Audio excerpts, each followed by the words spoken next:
Make them no worry. One very, very good day, then go see us, we go come out.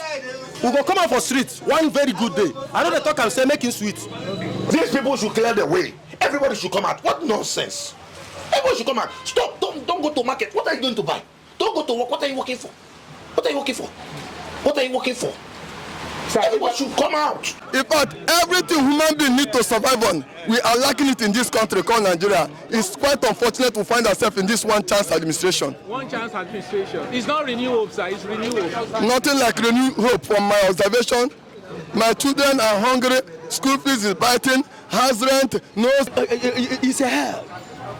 Nobody should preach to you there is hellfire. This is hellfire. Nigeria is hellfire. Hellfire. There is no way somebody who went through Nigeria or who came and suffer all this evil will come and still want to suffer again in hellfire. This is our hellfire, whereby you don't know. Are they inside hellfire? As I'm talking to you now, are they inside hellfire? There is nothing like in fact. And the solution is for him just to resign if he don't know what to do there. All right, thank you. It's very simple. It's failure. Failure. Total failure. Collateral damage. That is what we have experienced in this 1 year. It's 1 year of waste. So let us see what the next 1 year will be. Whether it will be of waste too, or it will be of correction. Is there any way Nigeria can hold them accountable? If you know nothing to do for this country, me just come out packing load. Come on, after no vote for them. Come on, fast rock. After no vote for them. If I meet them for the last rock, you don't go like me. Because in this country on a daily basis. So tinubu, for me, I advise him to resign and leave the office. Yes, if he should. Are you seeing the possibility of that, sir? Nigerian politicians, I know they don't do that. They don't have conscience and their integrity. This time around, Nigeria no soft. Nigeria no soft. No soft at all. You know, it's just the manage. Man, if you put a greedy man in a position, though he has no solution to the problem, but he will not agree that he doesn't have solution to the problem. But if it is a man that come to probably benefit the nation or an individual case to benefit you, immediately say I don't want you, he will leave, because he knows that he's not coming to gain anything, but he's coming to help you. So if you don't want him to help you, he will leave. But in Nigeria own case, reverse is the case. You see people struggling, fighting, killing, doing all manners of things to get into power. Why? For what? Okay, you have succeeded in rigging yourself into power. You have no solution to the economic problem of this country. You go to the market today, you see a different price. You go tomorrow, you see a different price. And you are talking of a foreign investor who will come and invest in such an economy. As currently in Nigeria is that you can't plan with it. Even with your current salary, you can't do budget with it. You can't do budget with it. You go to market today, 2,000. You go to market today, 3,500. And even this thing now give room to most of the people that sold communities in the market. Just like the instance of provision, milk and Milo. I went to one supermarket, 3,500. I went to another one, 4,000 naira.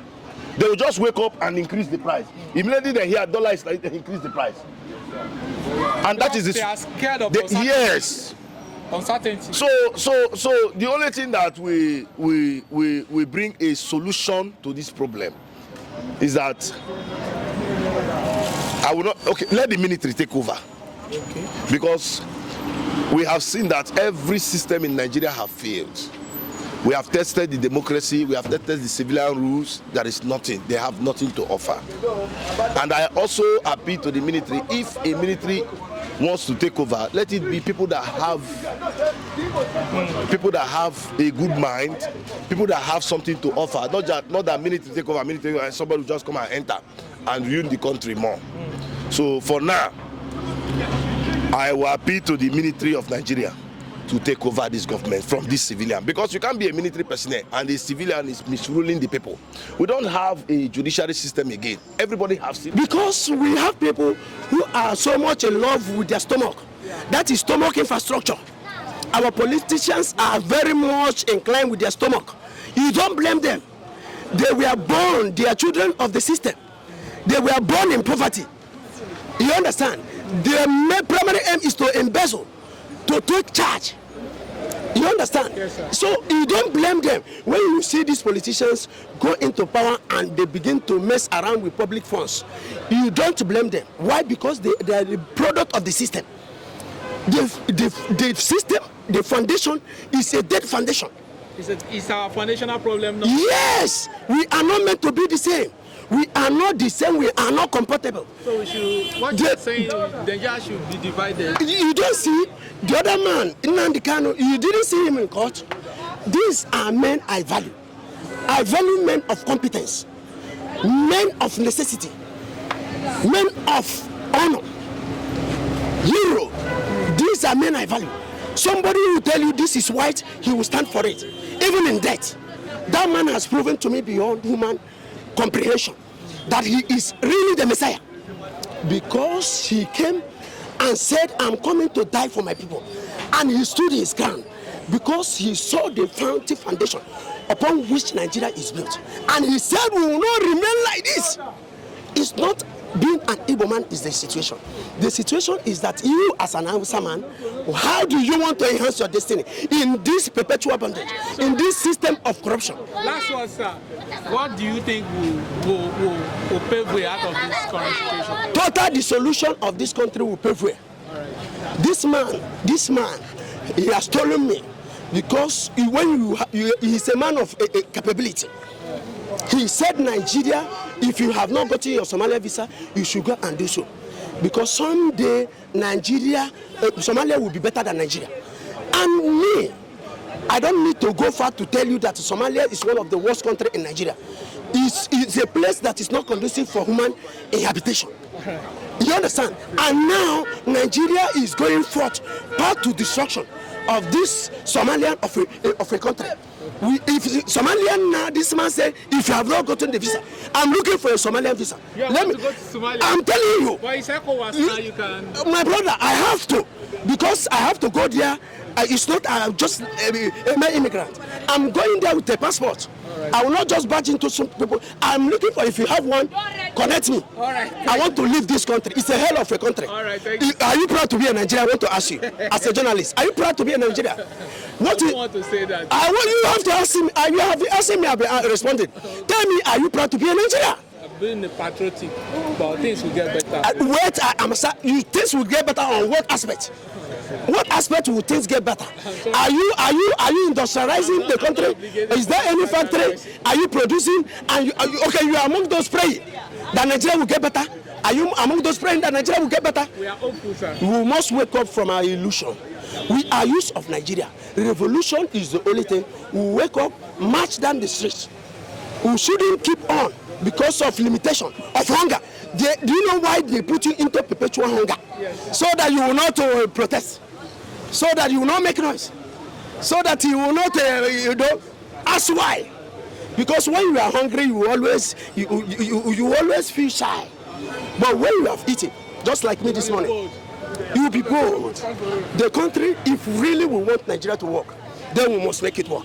We will not have to live in mediocrity, in assumption, Nigeria, or in prayer.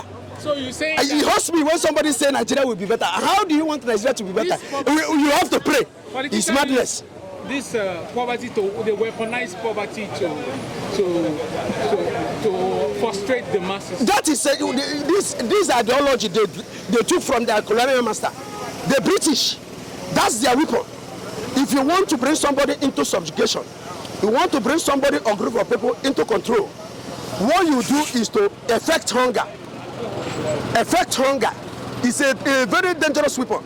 That is the weapon the British taught Nigeria, and they have been making many very useful use of it.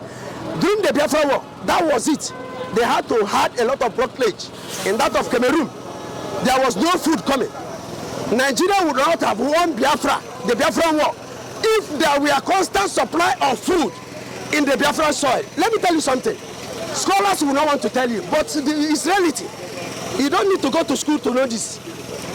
Biafrans, we are fighting an ideology. And the ideology, you don't kill it with mere gun and weapon or knife. Somebody, what I believe in, just like people believe in Christianity, and when you talk about Jesus, people have been dying because of Jesus. Ideology, these people believe that they must be free. So you don't kill them, you stop them or quench their quest for freedom with weapon. Yes.